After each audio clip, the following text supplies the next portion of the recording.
Et je trouve que c'est intéressant de faire un échange entre des personnes qui sont centrées sur les questions vraiment directement, disons, portées sur les problèmes de la physiologie, du physique, etc. Et puis des personnes qui s'interrogent sur, au fond, les mœurs, les conditions des apparences, etc. Et ce sont effectivement des thèmes que je vais aborder aujourd'hui sur l'apparence et sur ce qui privilégie certains types d'apparences plutôt que d'autres, etc.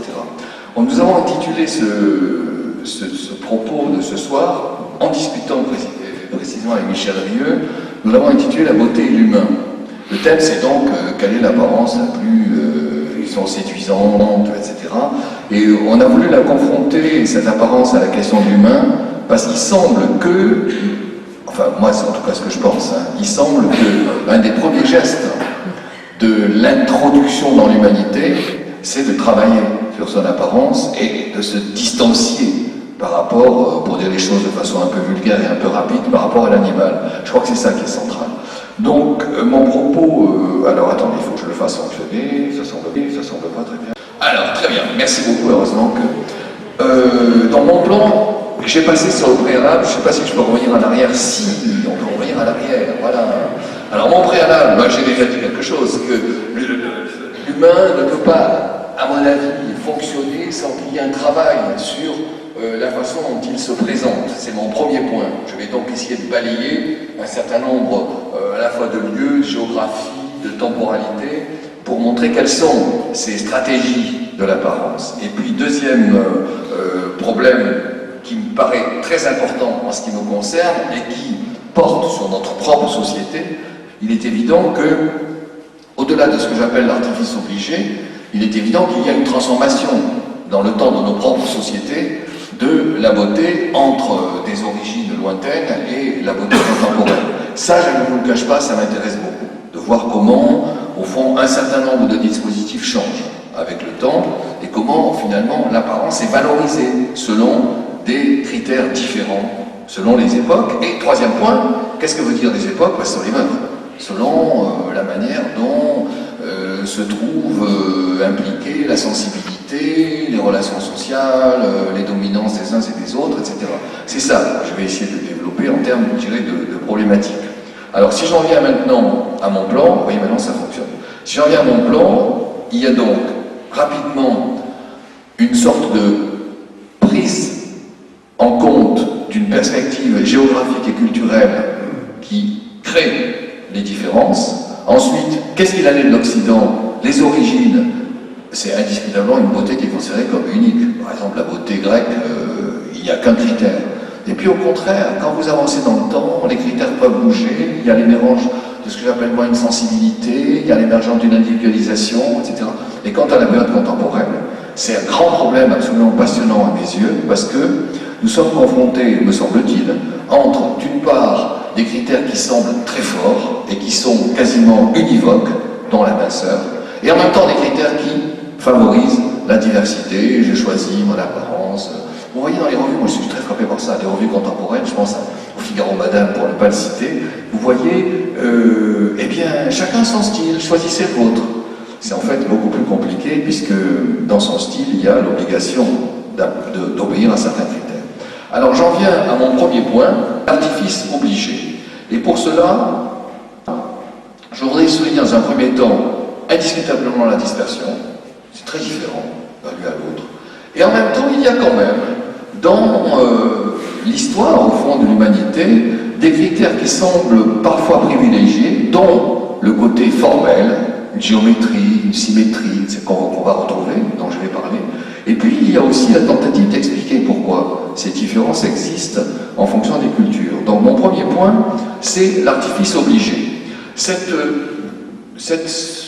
élément de statut m'a beaucoup surpris personnellement, parce que quand je l'ai vu dans un certain nombre de documents et d'archives, j'ai eu le sentiment que c'était assez moderne, et qu'au fond, alors qu'il date de 27 000 avant Jésus-Christ, qui est trouvé dans une grotte qui s'appelle la grotte du pape Gravétien, au fond c'est assez moderne. Et néanmoins, quand vous regardez avec attention, vous voyez que c'est un bassin d'hommes, mais les jambes ne semblent pas tellement des jambes d'hommes, vous voyez, et que, au fond, a priori, on comprend mal cette forme je sais pas, de cohérence, mais dans cette cohérence, il y a bien la tentative de représenter quelque chose. Et cette représentation n'est pas totalement superposable à l'anatomie immédiate et naturelle. Il y a une recherche, il y a quelque chose qui s'impose.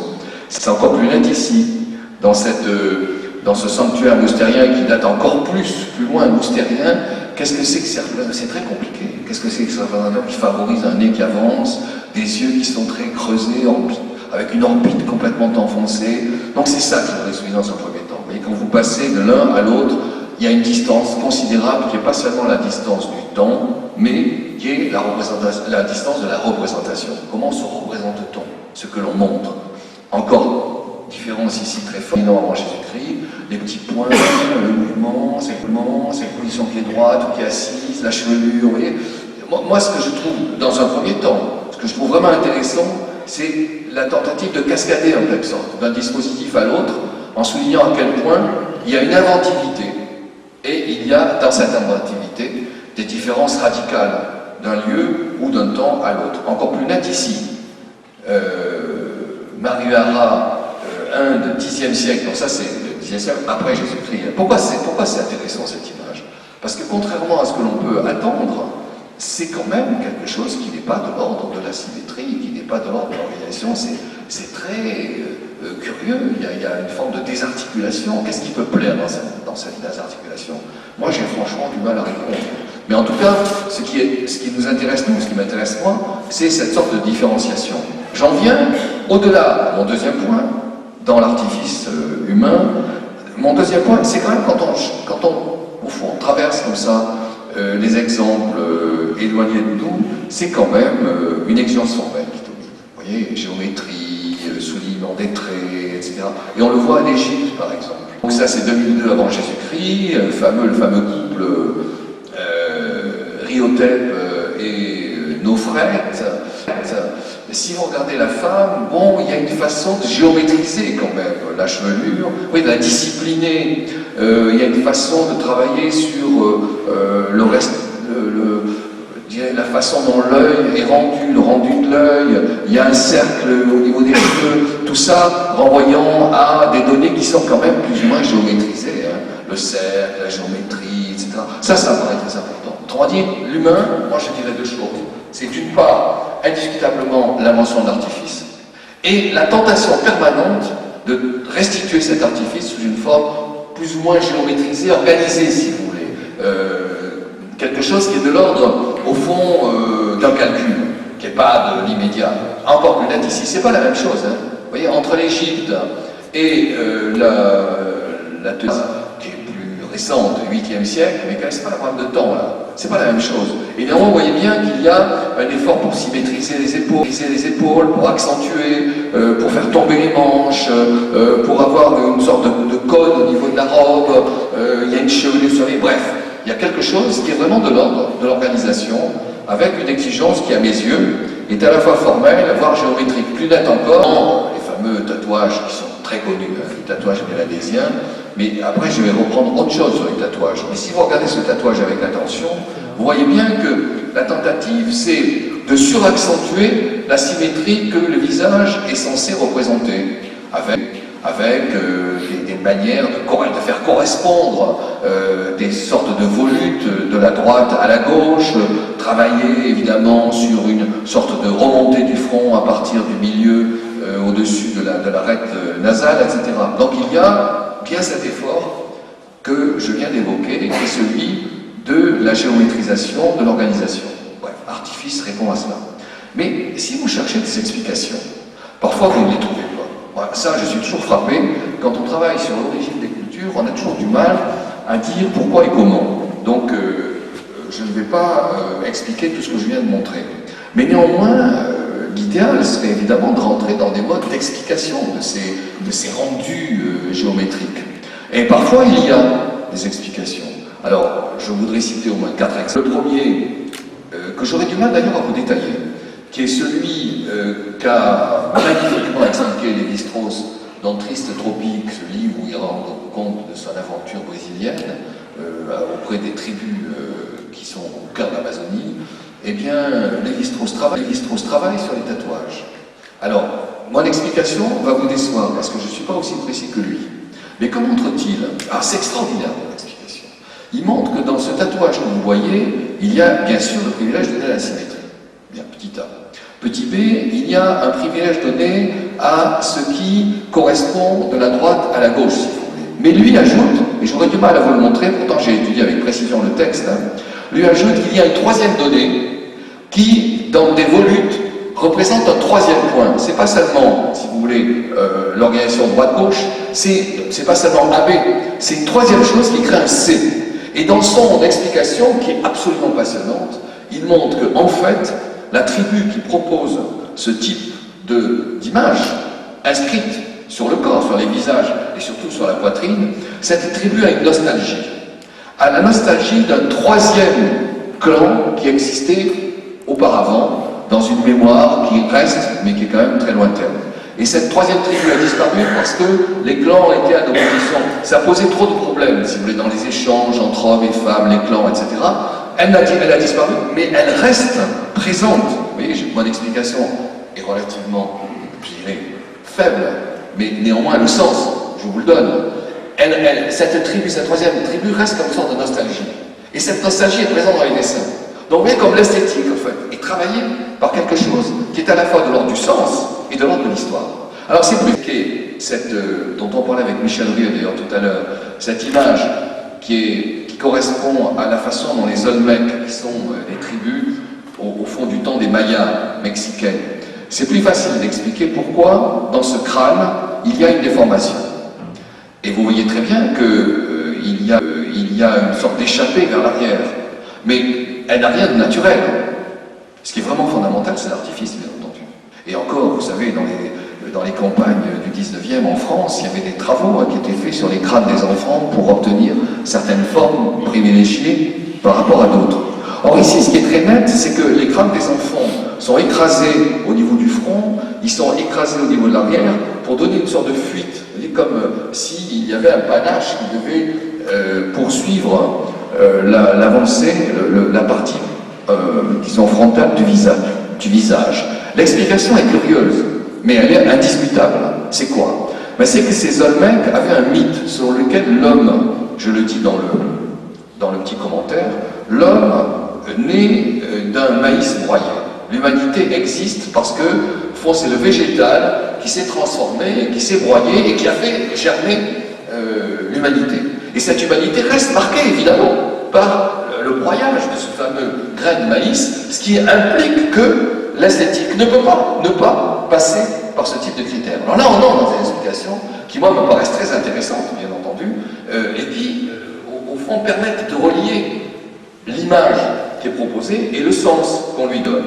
Troisième exemple, c'est celui de certaines tribus, espaces géographiques et humains de l'Inde, Siva, androgyne. Alors, ne me demandez pas de rentrer dans d'autres détails au niveau de l'androgynie, mais en revanche, c'est clair que la façon dont ils essaient de restituer le corps, 9e siècle après Jésus-Christ, c'est très lié à l'imaginaire qu'ils se font du végétal.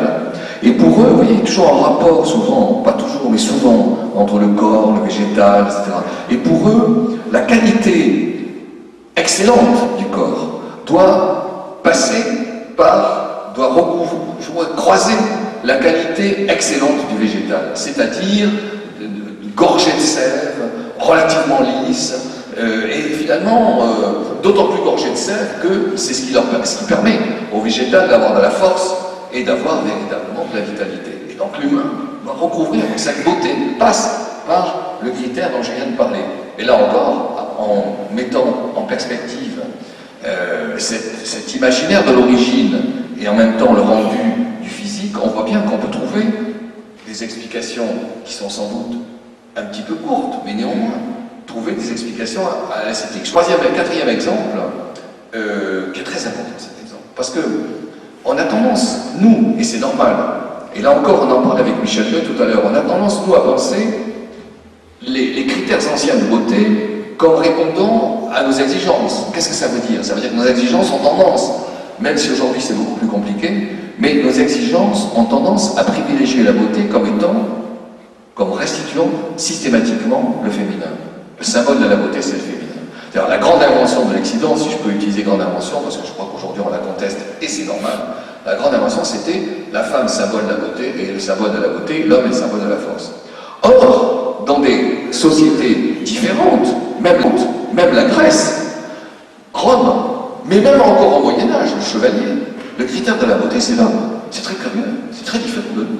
Et là, la majesté de l'empereur, c'est de Auguste en l'occurrence, qui est Auguste vit juste après Jésus-Christ, contemporain, si vous voulez, comment vous dire, la véritable affirmation de l'esthétique, c'est une affirmation masculine, qui doit faire correspondre à la fois la force et, appelons ça, l'élégance, mot contemporain, de l'apparence, qui nous renvoie à des sociétés qui, bien sûr, ne sont pas les nôtres. Donc, voilà ce que je voulais dire dans un premier temps sur l'humain et l'artifice. Et c'est vrai que j'ai tendance, dans un deuxième temps, à me laisser prendre par la séduction qu'exerce sur nous le travail sur l'Occident. Donc maintenant, je vais rentrer dans, au fond, une analyse de la beauté occidentale et de la façon dont elle a évolué, à mes yeux, jusqu'à nous. Ce sont les trois prochains points. Le premier point de ces trois, la beauté, lorsqu'elle commence à s'affirmer, y compris d'ailleurs en Grèce, mais plus particulièrement à la Renaissance pour la société occidentale, c'est une beauté qui répond à trois critères. Premier critère, elle est unique. Il n'y a pas de choix, il n'y en a qu'une. Il faut la trouver. Elle existe quasiment en se référant à des chiffres, le nombre d'or. Deuxième point, ouais, la femme. Elle n'a de sens que si elle est relativement pudique, relativement voilée. Bien sûr, le nu est autorisé, mais c'est pas le nu qui triomphe, etc. Et enfin, je trouve très intéressant de s'intéresser, ce que j'ai fait, moi, de se centrer plutôt, sur la question du regard. Comment le regard est analysé dans la beauté traditionnelle, et comment il est finalement souligné, interprété, mis en évidence. Alors, la proportion. La proportion, c'est un sujet beaucoup plus important qu'on ne le croit. Parce que les auteurs de la Renaissance, je pense à Léonard, mais je pense aussi à Dürer, que je vais illustrer dans une seconde, ont le sentiment que s'ils retrouvent le chiffre, au fond, évidemment c'est follement ambitieux, c'est follement mégalo, mais au fond, ils ont le sentiment qu'ils retrouvent le geste divin. Et s'ils trouvent le chiffre idéal, ils vont trouver ce qui est à la source, en quelque sorte, de la création, et à la source de la beauté. C'est très difficile de trouver le chiffre idéal. À la limite, dans l'architecture, on peut plus ou moins parvenir à trouver des clés. Mais lorsque vous rentrez dans l'humain, l'humain il bouge, l'humain n'a pas les mêmes dimensions, c'est pas du statique, il y a des tailles qui ne sont pas les mêmes, il y a des hommes et des femmes, etc. Alors Dürer, lui, aussi, la tentative d'inscrire la beauté idéale dans du cercle. Il faut que les cercles puissent s'harmoniser, se correspondre. Et vous allez voir les distances déjà. On cherche le chiffre idéal, mais dans la manière même de le chercher, il y a de la différence, voire même de la polémique. Léonard, c'est différent.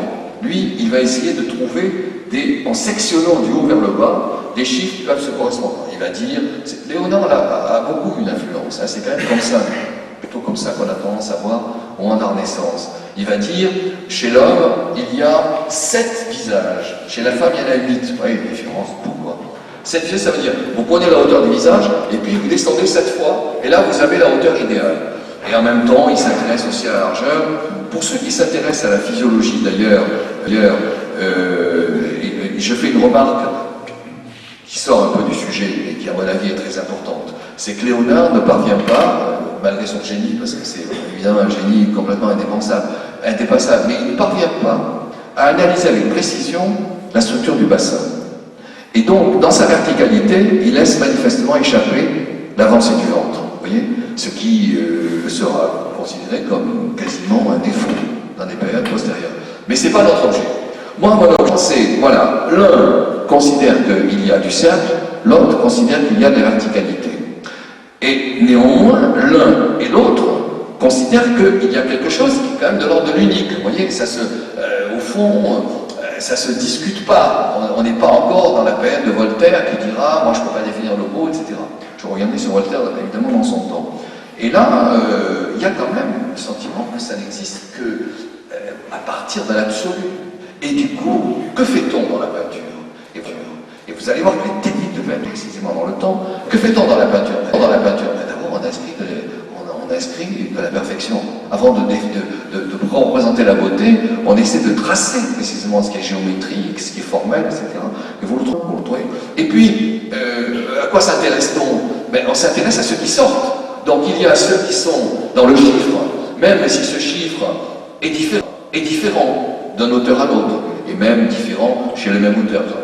On sait bien que Dürer va dire, mais aussi il y a la femme un peu épaisse, elle peut être belle, oui, c'est pas. Il y a un unique et en même temps il y a du Tremblay, si vous voulez. Mais du coup, et la remarque que je fais est importante parce que je vais la reprendre sous une autre forme dans mon exposé tout à l'heure. Du coup, on s'intéresse aussi à ce qui est difforme.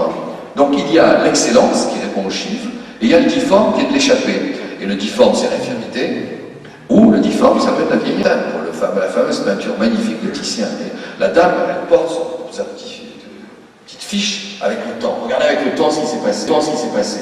Donc je suis passé de la perfection à quelque chose qui ne l'est plus.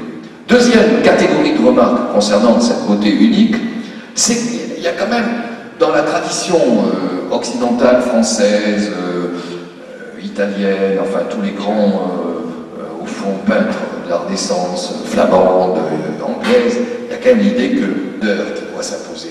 Alors bien sûr, vous avez les Vénus, la Vénus de Titien. Ici, je l'ai prise volontairement parce qu'il y a une façon de cacher le sexe, etc. Bon, mais figurez-vous que c'est pas ça qui me paraît plus important. Ce qui me paraît plus important, et on l'abordera de façon beaucoup plus précise dans un instant, ce qui me paraît plus important, c'est que la beauté, au sens le plus fort du terme, passe quand même par la mise en scène du quotidien.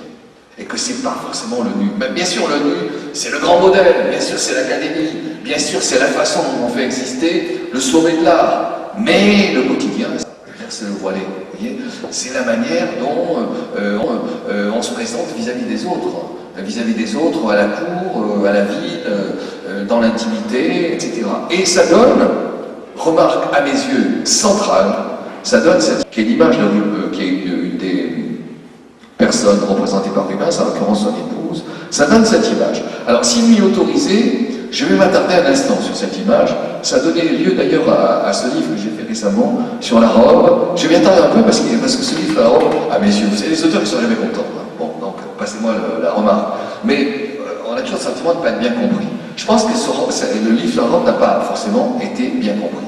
Or, qu'est-ce que je voulais dire? Je veux dire que la robe traditionnelle, c'est une robe aussi bien pour les nantis que pour ceux qui ne le sont pas, avec des dispositifs qui ne sont pas les mêmes. C'est une robe qui installe le dispositif de la femme sur un bas qui est extraordinairement dépassé, avec quasiment une horizontalité qui part à partir de la ceinture, un buste qui monte, qui peut parfois être en partie dévoilé, je le reconnais volontiers, un buste qui monte, qui est très serré, avec corset, etc., et un visage qui sort.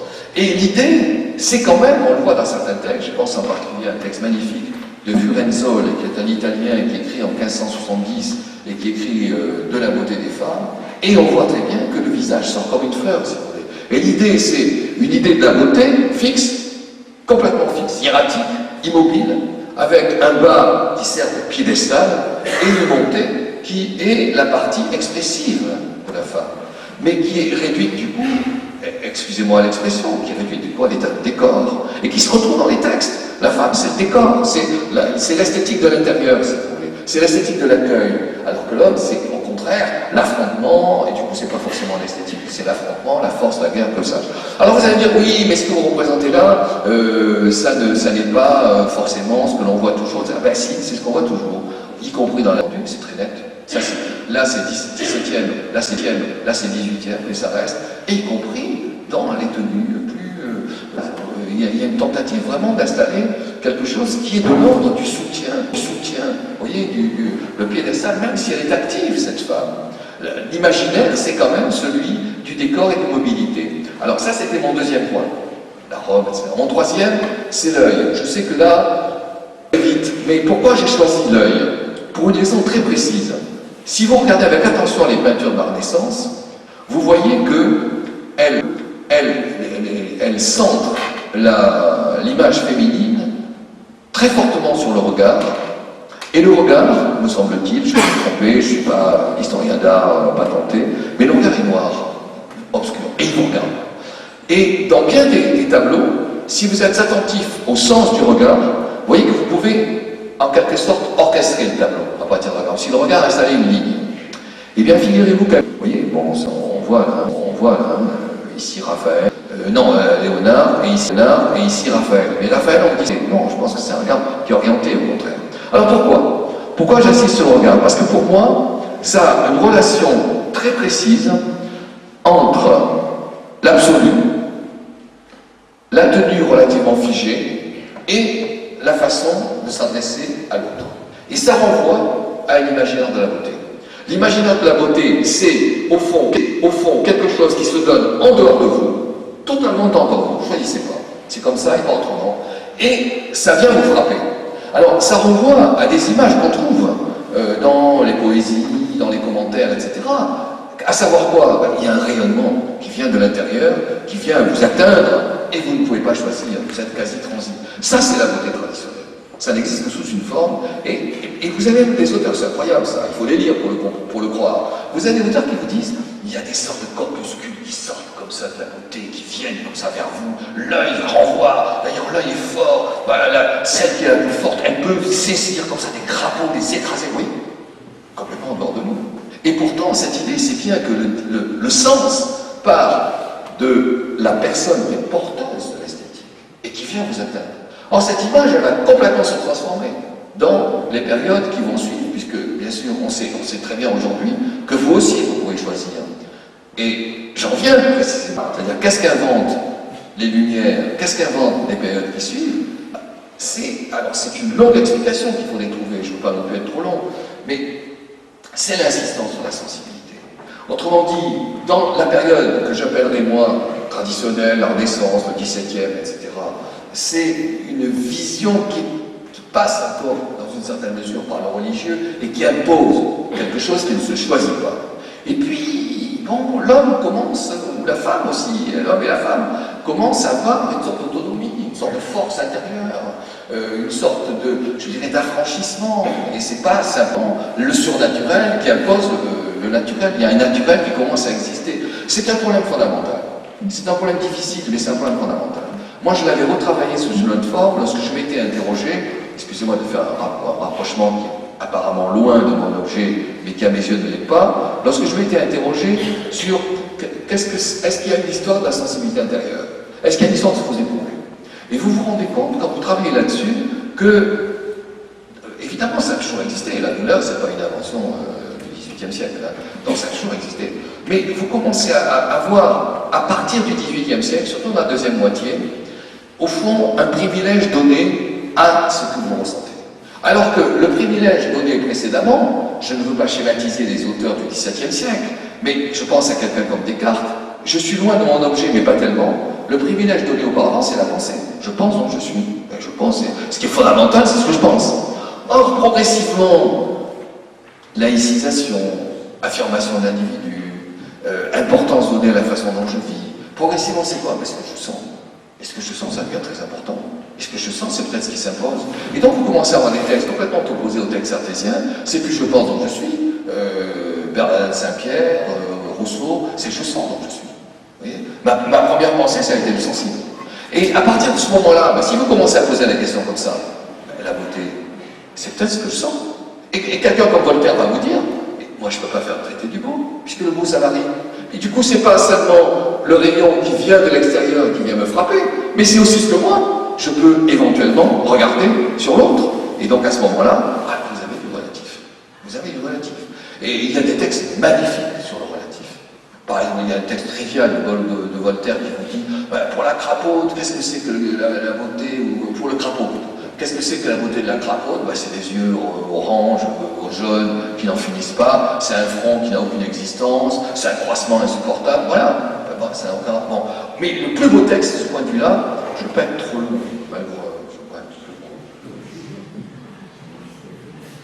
monter mon énergie, vous voyez. Le plus beau texte que je connaisse de ce point de vue, et qui est souvent oublié, c'est un texte qui se trouve dans Julie ou la Nouvelle Héloïse, qui est le texte de Rousseau. Vous savez que c'est un échange de lettres entre Saint-Preux et Julie, dans la mesure où Julie n'a pas pu épouser Saint-Preux pour des raisons sociales, qui étaient très importantes, plus importantes à l'époque qu'aujourd'hui, Elle n'a pas pu épouser Saint-Preux, elle se marie avec Gustave de Volmar, mais la relation avec Saint-Preux continue d'exister. Des lettres s'échangent, ils estiment qu'ils ne sont plus de l'amour fou, mais qu'ils ont quand même une proximité. Et donc Saint-Preux demande un tableau. Il demande un tableau à Julie. Alors Julie consulte un peintre et elle fait faire son portrait. Et Saint-Preux reçoit le portrait. Et moi je suis vraiment fasciné par cette affaire. Et Saint-Preux répond 3 choses. Alors la première, c'est bah oui, c'est quand même toi, vraiment c'est beau, il a fait son boulot, c'est bien, rien à dire. Si, il y a des choses à dire. Deuxièmement. Alors deuxièmement, bon évidemment, c'est un peu embêtant parce que c'est figé, toi tu restitues de la vie, tu as un rosé du visage qui peut bouger, tu as un regard qui peut être affecté ou pas, etc. Donc il existe quelque chose qui est, comment vous dire, de l'ordre de la sensibilité qui vient de toi. Mais la troisième remarque, c'est oui, mais si je regarde ton tableau avec attention, il n'a pas tenu compte de la dissymétrie de ton menton, il n'a pas tenu compte de ton petit grain de beauté, il n'a pas tenu compte de ta petite cicatrice que tu as au niveau du haut. Or, c'est ça qui fait que toi, tu es celle que je choisis. Vous voyez ? Et donc, il y a une beauté qui s'individualise. Et on retrouve aussi chez Rousseau plusieurs remarques du type au fond, tu as des yeux à nul autre pareil, etc., etc. Donc il y a une conquête, je dirais, de la personnalisation. J'étais un peu long et j'en viens à mon plan des 3 points. La sensibilité. Deuxièmement, le regard. Qu'est-ce que ça veut dire aussi? Parce qu'il y a une nouvelle analyse. 3, à l'avance de l'individuel, j'en ai parlé. Et 4, dans la beauté sensible, l'avance du mouvement. Alors, au fond, cette émergence de sensibilité, eh bien, un changement dans la peinture. La peinture s'intéresse de plus en plus à l'instant. Et quand vous regardez ce tableau extraordinaire de Fragonard, vous voyez plusieurs choses. Bien sûr, vous voyez le regard de ce type qu'on entrevoit à peine, qui est à gauche du tableau, et qui regarde ce que la robe laisse apparaître lorsque le vent de l'escarpolette vient soulever la jupe. Bien sûr, il y a ça. Mais il y a aussi la petite sandale qui s'échappe. Et dans cette peinture, il y a aussi le mouvement, en gros, de la jeune femme sur l'escarpolette. Dans cette peinture, ce qui est fondamental, et c'est totalement nouveau, totalement nouveau, c'est l'instant. Donc, ça renvoie à une beauté qui non seulement est celle que, dans une certaine mesure, vous pouvez choisir, mais ça renvoie à une beauté qui peut changer. C'est-à-dire qu'elle peut être instantanée. À un moment donné, vous avez immédiatement une séduction, et puis ça peut s'effacer. Et ça, c'est vraiment une invention du XVIIIe siècle. Vous voyez, cette attention à la sensibilité, cette attention à ce qui est éprouvé, je pense que c'est extrêmement neuf. Alors bon, Fragonard encore, mais après le regard chez Chardin, c'est un instant, vous voyez, le regard, ou alors ce tableau, ça c'est le faux pas. Donc ça dure un instant, mais le faux pas permet d'envelopper le buste de la jeune femme et faire exister quelque chose qui n'a au fond qu'un aspect totalement. De même ici, dans le geste, je dirais extrêmement furtif encore de la jeune femme. Voilà ce qui exprime. Vous voyez, l'instant commence à faire exister quelque chose qui est de l'ordre de l'esthétique, alors qu'auparavant, l'esthétique ne pouvait pas s'envisager sans du hiératique, de la fixité, de l'immobilité, etc. Et puis une deuxième chose, je trouve, au XVIIIe, alors c'est difficile à montrer à partir de la peinture, mais quand même, déjà fin XVIIe, et Vermeer, il y a quelque chose qui n'est plus de l'ordre de ce regard qui vient vous frapper, mais qui est un regard qui est lui-même touché, et presque à la limite avec un petit peu, vous voyez, un petit peu de larmes. Et vous commencez à voir des textes qui n'existaient pas et qui sont « Ah, jamais elle a été plus belle que lorsque je l'ai sentie émue, que lorsque elle a eu des larmes dans les yeux, etc. » Et ça, c'est complètement neuf aussi, parce que vous prenez en compte non plus la personne qui affirme quelque chose qui est absolument dans l'ordre de l'unique, mais quelque chose qui affirme au fond de l'affect, vous voyez, de la teinte qui peut être plus ou moins profonde, plus ou moins changée. Donc je reviens à Vermeer, je n'insiste pas. Et puis, heureuse. Alors, par rapport à l'image de Raphaël, tout à l'heure, vous avez ses yeux tournés vers un objet. Là, c'est des yeux quasi souffrants. Greuze, le fameux peintre commenté par Diderot, voilà encore le regard affecté, ouais, manifestement. Et ici, moi j'essaie de comparer Raphaël et Greuze, et je trouve qu'il y a de la différence. Je trouve que autant Raphaël est orienté vers le ciel, autant Greuze la femme de Greuze est atteinte. Troisième point, donc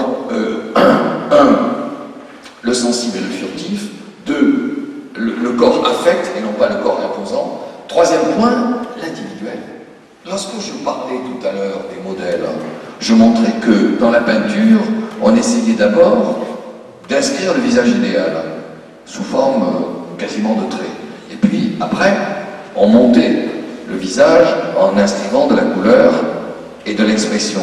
Or, qu'est-ce qu'invente ça? C'est travaillé uniquement par les historiens de l'art. Qu'est-ce qu'invente le 18e? Non plus partir du modèle, mais restituer l'individu. Et le texte, il y a plusieurs textes magnifiques, dont un texte de Diderot qui vous dit, mais attendez, ne partez pas du modèle, regardez les gens dans les rues, et payez-les à partir de ce que vous voyez. Donc qu'est-ce que vous voyez? Ben, vous voyez que les individus sont différents, et vous commencez à monter l'indifférence. Et on le voit très bien dans sa peinture de Lyotard, dans les pastels. Fantin-Latour. Les pastels, ce sont des peintures de l'immédiat. Vous voyez, vous ne pouvez pas monter quelque chose avant. Vous mettez le pastel quasiment avec la main, et ça se monte, au fond, à partir de votre propre geste. Et vous restituez quelque chose qui est... Non, ça c'est Hogarth, c'est pas... Je me trompe, hein. Ça c'est Hogarth, c'est pas Fantin-Latour. Fantin-Latour, c'est le suivant. Et donc, vous restituez quelque chose qui est de l'ordre du fragile, et finalement de l'individu. Donc, insensiblement, qu'est-ce qu'invente notre Occident? Il invente vraiment des beautés qui sont individualisées, si vous voulez. Ça c'est très fort, parce que ça renvoie à l'affirmation de l'individu. Fantin-Latour, le voilà, attendez, je vais y arriver. Voilà Fantin-Latour. Et qu'est-ce que ça donne dans des textes de la fin du XVIIIe? Ceci, c'est-à-dire finalement la dispersion possible, vous voyez, dans la même image, de beautés qui sont éventuellement plurielles. Et vous trouvez ça dans un texte que moi je trouve vraiment très beau, qui est un peu, comment vous dire, qui est un peu discutable sur le fond, mais qui est très intéressant sur l'individualisation, c'est le texte de Lavater, sur la physiognomonie, c'est-à-dire les physionomies. Bon. Et Lavater, finalement, montre qu'il y a évidemment de la dispersion et qu'il n'y a pas du tout d'unicité. Alors, le quatrième point, qui en fait est plus important au 19e qu'au 18e, et qui s'amorce au 18e, et qui nécessite de regarder le 18e siècle à partir de ses repères à eux, et pas à partir des repères à nous. Le point, c'est que, autant j'insistais sur une beauté hiératique dans le classicisme, dans, au fond, la Renaissance et le XVIIe, et rappelez-vous des peintures, les peintures du XVIIe, c'est des peintures très esthétiques, mais fichées. Bon. Autant, insensiblement, commence à apparaître du mouvement. Autrement dit, la beauté ne peut plus s'envisager sans qu'elle soit porteuse de quelque chose qui est de l'ordre de la dynamique. Évidemment, dans cette image, la dynamique est une restriction folle, puisque comment bouger très fort avec un chapeau comme ça, comment bouger très fort avec une robe comme ça, mais c'est néanmoins ce que disent les textes. Alors les textes disent, cette robe, elle est un peu surhaussée par rapport au sol, elle fait apparaître la bottine et la cheville, et la femme en plus porte une canne. Alors il commence à y avoir des revues à la fin du XVIIIe, et lorsque vous lisez les revues, on peut dire les revues d'hygiène, la santé, la Gazette de santé, qui est la grande revue des années 1770, lorsque vous lisez ces revues, vous voyez qu'il y a par exemple des publicités pour acheter des cannes, qui permettent de marcher, pour acheter des robes un peu surélevées. Et ici, c'est une marcheuse. Bien sûr, par rapport à nous, c'est complètement ridicule, vous voyez, mais par rapport au regard du XVIIIe, c'est quelque chose qui a profondément changé. Et dans les textes, vous avez dans les premières revues de mode, la première c'est la Gazette des modes, non, la galerie des modes, 1775, vous allez enfin retrouver leur pas. Par rapport à l'image, le pas que nous connaissons, il est très loin. Mais c'est ça qui est quand même important, c'est une rupture, c'est une dynamique qui s'instaure. Et cette dynamique, elle va profondément s'accentuer, et elle est fondamentale aujourd'hui. Les défilés de mode sont inenvisageables si vous les faites de façon statique. Vous voyez, il faut bouger en musique, etc. Donc il y a un énorme travail qui commence de la fin 18e et qui vient jusqu'à aujourd'hui, dont j'essaierai de retracer quelques étapes. Voilà également les marcheuses, voilà celle-ci. Ouais, la robe est très relevée. Bon, pour nous, c'est évidemment ridicule, mais néanmoins ça amorce quelque chose que je reprendrai bien sûr dans mon exposé. Et ce que je reprendrai, c'est le quatrième point, la personnalisation contemporaine, avec trois idées. La première, c'est l'artifice va aller dans le sens de privilégier l'apparence individuelle. Deuxième conquête, le mouvement permet de manifester davantage, au fond, une fluidité de la silhouette, une sorte de délancement de la silhouette. Et évidemment, le dernier point, d'abord c'est la silhouette qui m'intéresse, la fluidité si vous voulez, puis le dernier point c'est me lancer vraiment dans la question de l'activité. Alors bon, ça c'est un peu, mes images sont sont pas totalement évidentes. Mais l'impératrice Eugénie, ici, elle commence à bleuir un petit peu le dessus de sa paupière, à arrondir d'un trait noir, et en dessous, j'ai eu du mal à le trouver, mais enfin en gros c'est ça. Et l'idée, c'est l'idée de Baudelaire. Baudelaire, dans ce texte magnifique qui s'appelle Le maquillage, l'idée de Baudelaire, c'est enfin, vous avez conquis ce qui vous autorise à vous considérer comme un objet d'art, c'est-à-dire à vous considérer comme quelque chose que vous pouvez créer. Et la création, c'est bien entendu, non pas la restitution d'un modèle, mais c'est la restitution d'un art, c'est-à-dire de quelque chose qui est profondément lié à de l'invention. Et cette invention passe par le maquillage. Le texte de Baudelaire est magnifique. La fin, c'est, au fond, le maquillage nous permet de surdévelopper notre individualité. La dernière phrase, en gros, c'est ça. Et on le voit bien, lorsque vous avancez vers notre période, ici, l'actrice super connue que tout le monde connaît, c'est pas la peine de citer son nom, c'est un travail considérable hein, sur la manière dont elle restitue son propre visage, avec bien sûr un projecteur qui vient d'arrière, etc. Mais le travail sur le maquillage va orienter, vous voyez, vraiment le fait d'inventer son propre maquillage. Et puis, moi je vais très vite, mais c'est quand même comme ça qu'on peut penser l'avancée vers nous. Je vais très vite, qui m'a passionné le texte de L'Oréal. Vous avez en haut dans le texte ceci, vous voyez, un premier phare parfaitement à la couleur et à la texture de votre peau, les vôtres. Hein. Et puis vous avez tout à fait en bas, et bien la multitude des choix, et vous avez au milieu l'accord parfait. Et si je réfléchis cette fois à une autre pratique, voilà, qui est très importante, qui n'est pas forcément dominante aujourd'hui, mais qui est très importante. Si je réfléchis à la chirurgie esthétique, je trouve que la chirurgie esthétique, elle s'est développée de la même manière.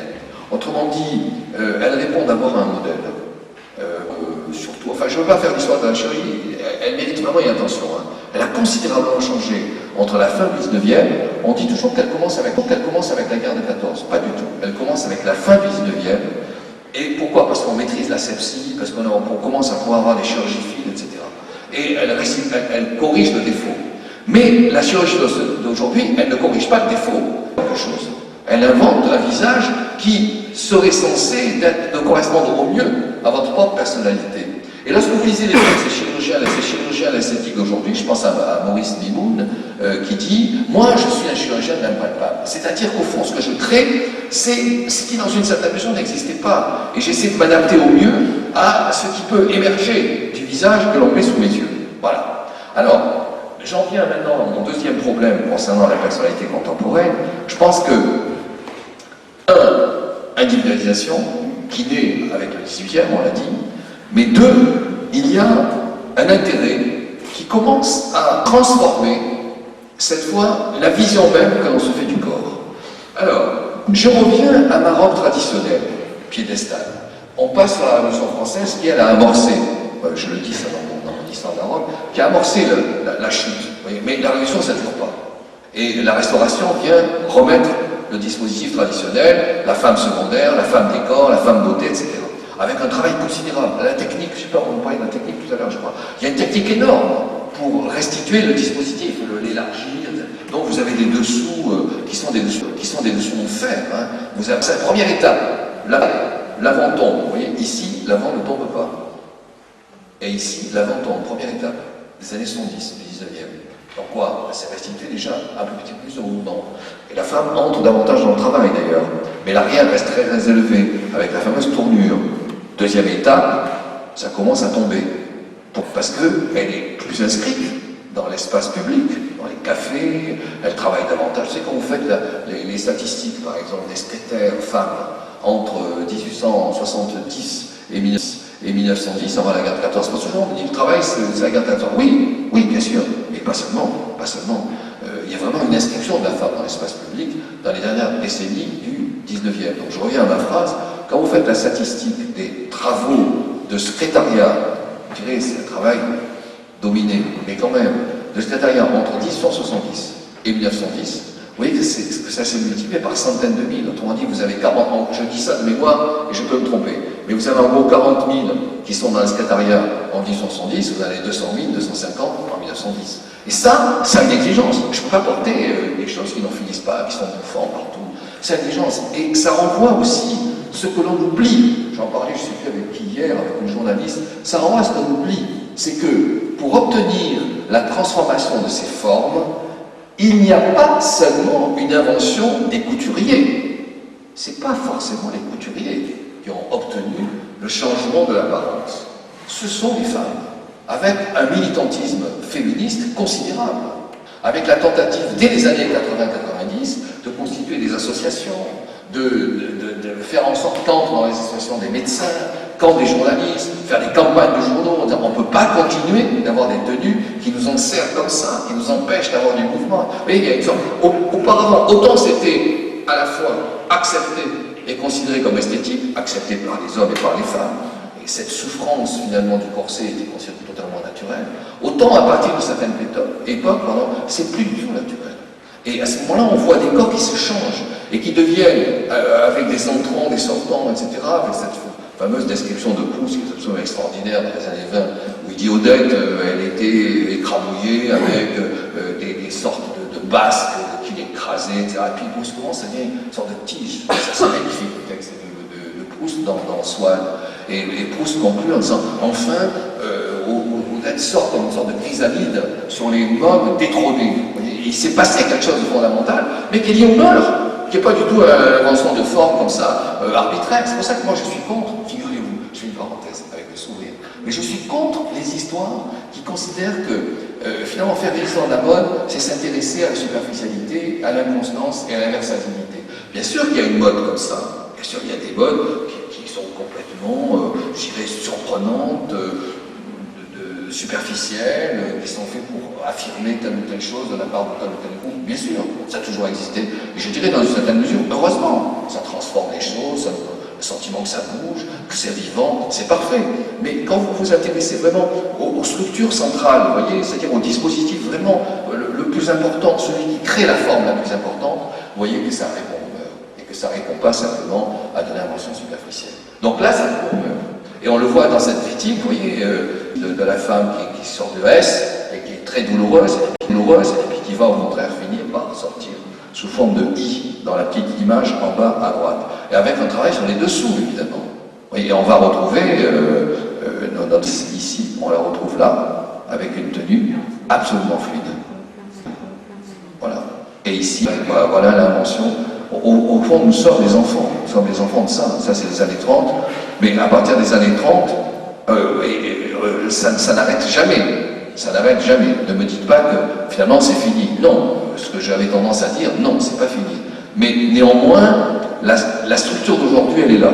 Après, on peut bouger 1000 fois avec la structure d'aujourd'hui. Changer les tissages, remonter la robe au-delà, porter des pantalons, avoir je sais pas, des jeans. Vous voyez, il y a 1000 inventions possibles. Mais ce qui se passe ici, et qui est central, j'en parlais justement avec Michel Vieux il y a quelques temps, ce qui se passe ici et qui est central, c'est que la période contemporaine invente le fait que c'est l'anatomie qui s'impose à la vie, alors que dans la tradition, c'est la vie qui s'impose à l'anatomie.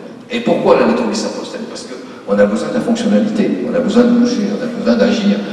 La conquête féminine, c'est au moins 3 choses, si vous voulez. C'est d'une part l'affirmation de l'appartenance à l'espace public, les cafés, la rue. Deuxièmement, la participation au travail. Le salariat, c'est pas ce travail, il a toujours existé, même si immensément de femmes ne travaillaient pas, mais ça a toujours existé. Mais là, c'est le salariat, c'est l'individualisation. Et c'est le fait de pouvoir orchestrer son propre horaire quotidien. Et puis, troisièmement, bien entendu, le loisir, le sport, le fait de bouger, etc., avec des conséquences qui portent à la fois sur la tenue et sur le dessous. Et puis, ça aboutit à ça. Vous voyez? Alors, dernier pourtant, ne m'envoyez pas ça aboutit à ça. Voilà, l'instauration et la mèche de l'enfant. Alors, dernier point, ne m'employez pas d'insister parce qu'il me paraît, moi, en fait, très important. C'est l'activité. Je l'ai laissé. Mais encore faut-il davantage le souligner. Quand vous prenez des situations apparemment actives, au moment de la restauration, ça c'est l'image des années 40, vous voyez, la monarchie de Juillet, si vous voulez. Vous voyez que ça reste quand même assez rigide. Même si, bien sûr, c'est plus dynamique que ça ne l'était auparavant. C'est pas les années, d'abord les gens de 1700, ils se baignaient pas. Pour des raisons dans lesquelles je ne veux pas entrer, parce qu'on ne peut pas traiter trop de sujets. Mais il y a du bain dans les années 40 du 19e, qui n'est pas forcément le nôtre, qui est plutôt un bain hygiénique, le fait de retrouver des ressources dans le froid de la mer, etc. Puis vous commencez à voir la présence comme ça du jeu, avec, regardez comme c'est curieux, une robe et des pantalons, etc.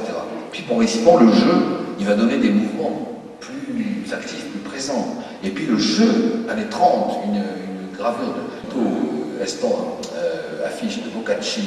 Cette image, elle est vraiment très parlante. Parce que d'une part, la robe est complètement fluide.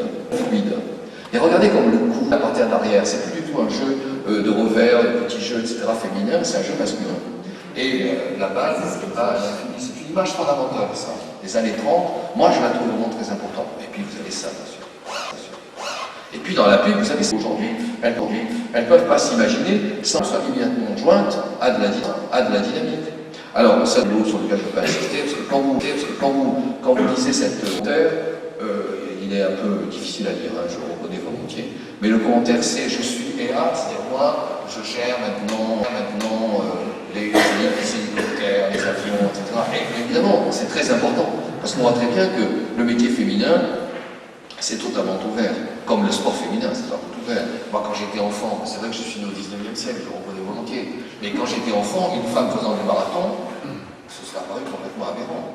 Or, aujourd'hui, non seulement c'est aberrant, mais c'est souhaitable, vous voyez. Et là, il y a vraiment une transformation radicale des qualités féminines. C'est-à-dire que les qualités féminines sont tout simplement la beauté, mais c'est la force, c'est la résistance, c'est la détente.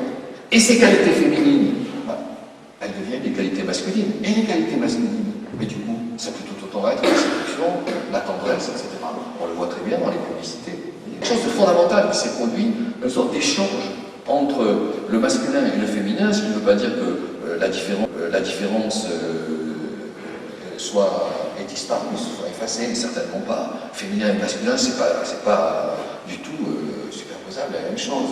Mais néanmoins, il y a un énorme croisement entre qualité masculine et qualité féminine, que voit bien, l'homme est enfin l'égal de la femme, il lance un jeu sur la pub. Ça m'amène à ma conclusion, j'espère que je n'ai pas été trop long. Donc, conclusion, c'est 4 points. 1. L'artifice est inévitable. Ça, c'est fondamental, et on le trouve partout. 2. L'Occident nous a fait passer d'une image de l'absolu à une image à une image de la relativisation et de l'individualisation. 3e point, ne l'oublions jamais, l'Occident, nous qui nous intéressons au sport, nous sommes sensibles à cela, l'Occident, c'est quand même quelque chose qui privilégie la dynamique, le mouvement, le changement, il faut être adaptable, changer de métier, etc. Et puis, il y a un 4e point, dont je n'ai pas parlé, parce que ça prend manifestement trop de temps. Je l'ai laissé entendre dans mon intro, mais je n'en ai pas parlé. Ce 4e point, c'est quoi? Oui, bien sûr. Individualisation, d'accord. Oui, bien sûr. Consommation, oui, bien sûr. Vous trouvez votre style, très bien. Mais qu'est-ce qu'on dit dans nos sociétés? Là, on dit que la minceur, c'est quelque chose qui semble assez important. Voyez, et donc, il n'en reste pas moins que nos sociétés, elles font passer des normes. Et que ces normes, il faut finalement les affronter, les assumer. C'est un problème énorme que je ne développe pas dans la mesure où, pour moi, ce qui a dominé, ce qui est fondamental, c'est incontestablement l'invention de la relativisation et l'invention de la dynamique, mais il reste quand même, bien sûr, des grands critères. Et puisque vous m'accordez encore un instant, pourquoi la minceur est si importante aujourd'hui? C'est pas simplement pour des raisons esthétiques. Je ne suis pas sûr de croire que c'est vraiment, vous savez, vous cassez les pieds avec votre esthétique de la minceur, c'est ridicule, etc. C'est beaucoup plus compliqué. Si la minceur est importante aujourd'hui, c'est bien pour des raisons que j'évoquais déjà auparavant. À savoir quoi? Il faut que dans nos sociétés, les individus soient rapides, adaptables, dynamiques, qui puissent être en mesure de changer. Or, dans l'imaginaire, vous voyez, c'est ça qui est important. Dans l'imaginaire du changement, comment envisager les choses si vous avez des individus qui sont pesants, qui sont un peu comme ça, qui sont plutôt dans l'ordre du retard? C'est difficile et pas possible. Et on le voit très bien dans un livre que moi j'ai trouvé, même si l'auteur il est assez contestable, mais que j'ai trouvé assez remarquable, qui est lu d'Henri Béraud, qui s'appelle Le martyr de l'obèse, qui est publié en 1922. Et Béraud obtient le concours en 1922. Après, il a une suite de vie qui est assez lamentable, mais c'est pas le problème. Et donc Béraud met en scène cette obèse qui a des difficultés de trouver, je dirais, de la séduction, de l'amour, etc. Mais il a aussi une difficulté à trouver du travail. Donc il s'adresse comme ça à une personne qui gère une entreprise d'assurance. Il va le voir, il dit voilà, moi je suis la primitive, c'est écrit ça. Le type le regarde et il dit mais monsieur, ici, alors, vous avez un peu pas maigrissez et revenez. 1922. Maigrissez et revenez. Donc vous voyez, nos sociétés, elles n'inventent pas la minceur pour de simples raisons de plaisir esthétique. Elles inventent la minceur pour des raisons, effectivement, je dirais, de fonctionnalité, en mettant des guillemets à fonctionnalité. Ce qui ne veut pas dire par là que l'on doit souscrire à toute minceur. Moi, je suis évidemment d'accord avec ceux qui disent, dans les défilés de mode, ne mettez pas des gens qui ont des EMC ridicules. Bien sûr, je suis d'accord avec ça, heureusement. Mais en même temps, n'oublions pas que ce type d'exigence n'émerge pas par hasard. Et donc, il entraîne une sorte de contradiction entre, d'un côté, l'individualisation, et d'un autre côté, la norme collective. Alors, c'est vrai qu'il y a des jeux là-dessus, je terminerai là-dessus. C'est vrai qu'il y a un jeu. Je pense à ce film très beau d'Amalric qui s'appelle Tournée. Et Amalric met en scène des jeunes femmes qui donnent des spectacles, et qui donnent des spectacles malgré qu'elles sont relativement rondes. Vous voyez? Donc c'est contradictoire par rapport à l'exigence de minceur. Mais elles le font d'une telle façon, en érotisant leur attitude, en dynamisant follement leur attitude, qu'elles peuvent rentrer dans la norme d'aujourd'hui. Et donc on voit qu'un jeu existe quand même. De même dans les boutiques, moi je vois récemment encore à Nice, je vois la devanture d'une boutique, je l'ai photographiée, ronde mais belle. Bon, bien sûr c'est parfaitement possible, mais c'est pas si simple. Voilà ce que je veux dire, et je conclue là-dessus. Je conclue surtout en insistant sur le fait qu'on ne peut pas comprendre l'histoire de la beauté, de l'humanité, sans travailler sur l'artifice. Je vous remercie pour votre attention, je m'excuse d'avoir été un peu